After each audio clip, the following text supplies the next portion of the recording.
ಸ್ನೇಹಿತರೆ ಎಲ್ರಿಗೂ ನಮಸ್ಕಾರ. ನಾನು ನಿಮ್ಮ ದೀಪಕ್ ಕ್ಷತ್ರಿಯ. ಈ ವಾರದ ಇನ್ನೊಂದು ಹೊಸ ಸಂಚಿಕೆಗೆ ನಿಮ್ಮೆಲ್ಲರಿಗೂ ಸ್ವಾಗತ.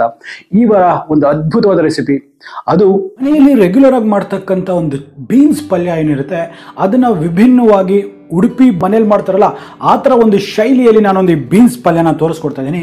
ಅನ್ನ ಸಾಂಬಾರ್ ಜೊತೆ ಅಂತೂ ಇದನ್ನ ಹಂಚ್ಕೊಳಕ್ಕೆ ತುಂಬ ಚೆನ್ನಾಗಿರುತ್ತೆ. ಇಲ್ಲ ಅಂತ ಹೇಳಿದ್ರೆ ಬೆಳಗಿನ ಜಾವ ತಿಂಡಿಗೂ ಸಹ ಚಪಾತಿ ಜೊತೆ ಅಂತೂ one of the best combination ಅಂತಾನೆ ಹೇಳ್ಬೋದು.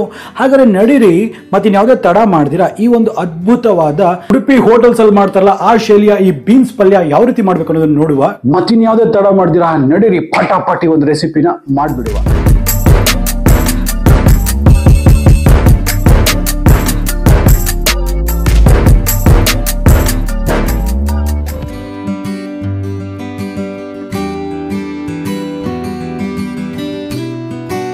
ಸ್ನೇಹಿತರೆ, ಮೊದಲನೇದಾಗಿ ನಾನು ಇಲ್ಲಿ ಮಾಡಿದ್ದೀನಿ ಒಂದು ಬೀನ್ಸ್ ಅಂತಕ್ಕಂಥದ್ದು ಏನಿರುತ್ತೆ ಈ ಬೀನ್ಸ್ ನ ಈ ರೀತಿ ಸಣ್ಣ ಸಣ್ಣದಾಗಿ ಹಚ್ಚಿಬಿಟ್ಟು ಇದನ್ನ ಒಂದೇ ಒಂದು ವಿಷಲ್ ಕುಕ್ಕರ್ ಅಲ್ಲಿ ಹಾಕೊಂಡು ಇಟ್ಕೊಂಡಿದ್ದೀನಿ. ನಾನು ಬಾಯ್ಲ್ಡ್ ಮೆಥಡ್ ಅಲ್ಲಿ ಈ ಒಂದು ಬೀನ್ಸ್ ಪಲ್ಯನ ಮಾಡ್ತಾ ಇದ್ದೀನಿ.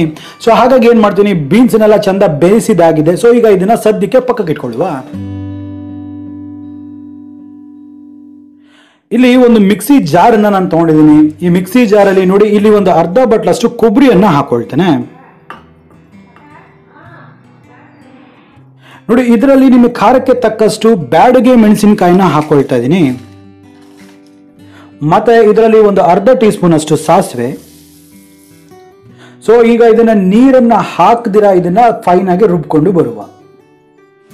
ನೋಡಿ ಸ್ನೇಹಿತರೆ, ಈಗ ಇಷ್ಟು ಕೋರ್ಸ್ ಆಗಿ ಈ ಪೌಡರ್ ಆಗಿದ್ರೆ ಸಾಕಾಗತ್ತೆ. ಸೊ ಇದರಲ್ಲಿ ನೀವು ಬೇಕಾದ್ರೆ ಜೀರಿಗೆಯನ್ನು ಸಹ ಒಂದು 1/4 ಟೀ ಸ್ಪೂನ್ ಹಾಕ್ಬಿಟ್ಟು ಒಂದು ಕೋರ್ಸ್ ಪೌಡರ್ ಆಗಿ ರುಬ್ಬಬಹುದು. ನಾನು ಇಲ್ಲ ಹಾಕಿಲ್ಲ, ನಾನು ಒಂದು 1/4 ಟೀ ಸ್ಪೂನ್ ಅಷ್ಟು ಜೀರಾ ಪೌಡರ್ ಅನ್ನ ನಾನು ಅಲ್ಲಿ ಯೂಸ್ ಮಾಡ್ಕೊಳ್ತೇನೆ.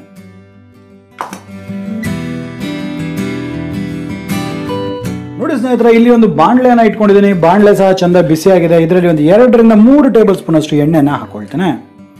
ಎಣ್ಣೆ ಚಂದ ಬಿಸಿ ಆಗಿದೆ. ಇದರಲ್ಲಿ ಒಂದು 1/4 ಟೀ ಸ್ಪೂನ್ ಅಷ್ಟು ಸಾಸಿವೆ, ಒಂದು ಅರ್ಧ ಟೀ ಸ್ಪೂನ್ ಅಷ್ಟು ಕಡಲೆಬೇಳೆ, 1-2 ಚಿಟಿಕೆ ಅಷ್ಟು ಹಿಂಗು. ಈಗ ಇದೆಲ್ಲ ಚೆನ್ನಾಗಿ ಬಾಡೋವರೆಗೂ ನಾವು ಇದನ್ನ ಮಿಕ್ಸ್ ಮಾಡುವ.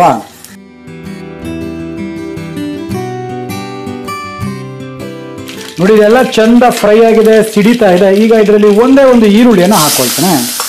ಇದರಲ್ಲಿ ಆಕ್ಚುಲಿ ಈರುಳ್ಳಿ ಅಂತಕ್ಕಂಥದ್ದು ಹಾಕುವಾಗಿಲ್ಲ. ನೀವು ಅಥೆಂಟಿಕ್ ಬ್ರಾಹ್ಮಣರ ಶೈಲಿ ಮಾಡಬೇಕು ಅಂತ ಹೇಳಿದ್ರೆ ಈರುಳ್ಳಿಯನ್ನ ಸ್ಕಿಪ್ ಮಾಡಿ.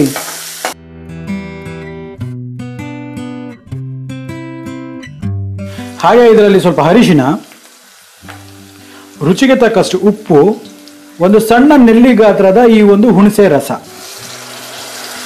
ಒಂದೇ ಒಂದು ಟೀ ಸ್ಪೂನ್ ಅಷ್ಟು ಬೆಲ್ಲ. ಇದು ಸ್ವಲ್ಪ ಬ್ಯಾಲೆನ್ಸ್ ಮಾಡ್ಲಿಕ್ಕೆ ಅಷ್ಟೇ. ನಿಮ್ಗೆ ಇಷ್ಟ ಆಗಿಲ್ಲ ಅಂದ್ರೆ ಇದನ್ನ ನೀವು ಕಂಪ್ಲೀಟ್ ಆಗಿ ಸ್ಕಿಪ್ ಮಾಡಬಹುದು.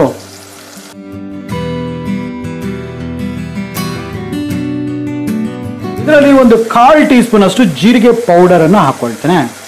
ಹಾಗೆ ನಾವು ಮಾಡಿದ್ವಲ್ಲ ಈ ಒಂದು ಕಾಯಿ ಸಾಸಿವೆಯ ಮಸಾಲೆಯನ್ನು ಹಾಕೊಂಡ್ಬಿಡುವ.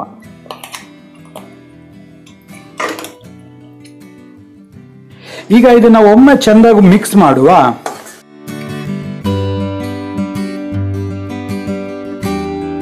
ಈಗ ಈ ಬೇಯಿಸಿರ್ತಕ್ಕಂಥ ಬೀನ್ಸ್ ಅನ್ನು ಸಹ ಹಾಕೊಂಡ್ಬಿಡ್ತಾನೆ. ಈಗ ಒಮ್ಮೆ ಇದನ್ನ ಹಾಕ್ಬಿಟ್ಟು ಇದನ್ನ ಚಂದ ಒಂದ್ಸತಿ ಮಿಕ್ಸ್ ಮಾಡುವ. ಇದು ಮಾಡ್ಬೇಕಂದ್ರೆ ಸ್ವಲ್ಪ ಮೀಡಿಯಂ ಫ್ಲೇಮ್ ಅಲ್ಲೇ ಇದನ್ನ ಮಾಡ್ಬೇಕಾಗತ್ತೆ.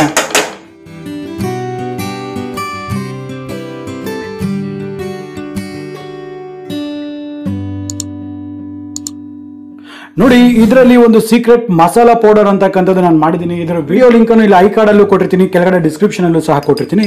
ಇದನ್ನ ಜಸ್ಟ್ ಒಂದೇ ಒಂದು ಟೀ ಸ್ಪೂನ್ ಅಷ್ಟು ಮಾತ್ರ ಈ ಪೌಡರ್ನ ಹಾಕಿ ಒಂದು ಬೀನ್ಸ್ ಪಲ್ಯ ಟೇಸ್ಟ್ ಏನಿದೆ ಅದು ಡಬಲ್ ಆಗ್ಬಿಡುತ್ತೆ.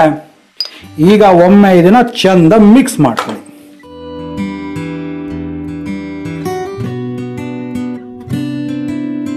ಇದನ್ನ ಚೆನ್ನಾಗಿ ಮಿಕ್ಸ್ ಮಾಡಿಬಿಟ್ಟು ಇನ್ನೊಂದು 2 ರಿಂದ 3 ನಿಮಿಷದ ಕಾಲ ಇದನ್ನ ಕುಕ್ ಆಗ್ಲಿಕ್ಕೆ ಬಿಡುವ. ನೋಡಿ ಇದೆಲ್ಲ ಚಂದ ಬೆಂದಿದೆ. ಈಗ ಒಳ್ಳೆ ಘಮ ಬರ್ತದೆ. ಈಗ ಇದರಲ್ಲಿ ಸ್ವಲ್ಪ ಕೊತ್ತಂಬರಿ ಸೊಪ್ಪನ್ನ ಈ ರೀತಿ ಹಾಕೊಂಡ್ಬಿಡ್ತೇನೆ.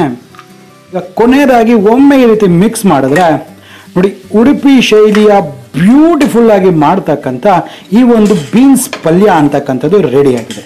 ನೋಡಿ ಎಷ್ಟು ಅದ್ಭುತವಾಗಿ ಬಂದಿದೆ ಅಂದ್ಬಿಟ್ಟು. ಎಷ್ಟು ಅದ್ಭುತವಾಗಿದೆ ಈ ಒಂದು ಉಡುಪಿ ಹೋಟೆಲ್ ಶೈಲಿಯ ಬೀನ್ಸ್ ಪಲ್ಯ ಅಂತಕ್ಕಂಥದ್ದು. ಆಹಾ, ಕ್ಲಾಸ್ ಕಾಣಿಸ್ತಾ ಇಲ್ಲ. ಆ ಕಲರ್ ನೋಡಿ ಏನು ಬ್ಯೂಟಿಫುಲ್ ಆಗಿ ಬಂದಿದೆ. ಆ ಒಂದು ಫ್ಲೇವರು, ಆ ಒಂದು ಘಮ, ಆ ಕೊಬ್ಬರಿ ಜೊತೆ ಅದನ್ನೆಲ್ಲ ಮಿಕ್ಸ್ ಮಾಡ್ಕೊಂಡು ತಿಂತಾ ಇದೆ, ಅದ್ರ ರುಚಿನೇ ಬೇರೆ. ನಾ ಹೇಳಿರ್ತಕ್ಕಂಥ ವಿಧಾನದಲ್ಲಿ ಒಮ್ಮೆ ನೀವು ಟ್ರೈ ಮಾಡಿ ನೋಡಿ, ಖಂಡಿತ ಡೆಫಿನೆಟ್ ಆಗಿ ನೀವೆಲ್ಲ ಇಷ್ಟಪಡ್ತೀರಾ. ನಾನು ತೋರಿಸಿರ್ತಕ್ಕಂಥ ಸ್ಟೆಪ್ಸನ್ನ ಫಾಲೋ ಮಾಡಿ ಪರ್ಫೆಕ್ಟ್ ಆಗಿರ್ತಕ್ಕಂಥ ರೆಸಿಪಿ ನಿಮಗೆ ಬಂದೇ ಬರುತ್ತೆ. ಹಾಗಾದ್ರೆ ನಂಗನ್ಸುತ್ತೆ ನಿಮಗೆ ವಿಡಿಯೋ ಇಷ್ಟ ಆಗಿದೆ. ವಿಡಿಯೋ ಇಷ್ಟ ಆಗಿದ್ರೆ ನಮ್ಮ ಚಾನಲ್ ಸಬ್ಸ್ಕ್ರೈಬ್ ಮಾಡ್ಕೊಳ್ಳೋದನ್ನ ಮರಿದಿರಾ. ಹಾಗೆ ಪಕ್ಕದಲ್ಲೇ ಬೆಲ್ ಐಕಾನ್ ಟಚ್ ಮಾಡಿಬಿಟ್ಟು ನೋಟಿಫಿಕೇಶನ್ ಆಲೆಕ್ಟ್ ಮಾಡಿ. ಆಗ್ತಾನೆ ನಮ್ಮೆಲ್ಲ ಅಪ್ಡೇಟ್ಸ್ ನಿಮಗೆ ಮೊದಲಾಗಿ ಸಿಗ್ತಾ ಇರುತ್ತೆ. ಹಾಗಾದ್ರೆ ಮತ್ತೆ ಇದೇ ರೀತಿ ಭೇಟಿ ಆಗ್ತಿರ್ತೀನಿ. ಅಲ್ಲಿವರೆಗೂ ದೀಪಕ್ ಕ್ಷತ್ರಿಯ ಸೈನಿಂಗ್ ಆಫ್ ಅಂಡ್ ಜೈ ಹಿಂದ್, ಜೈ ಕರ್ನಾಟಕ, ನಮಸ್ಕಾರ.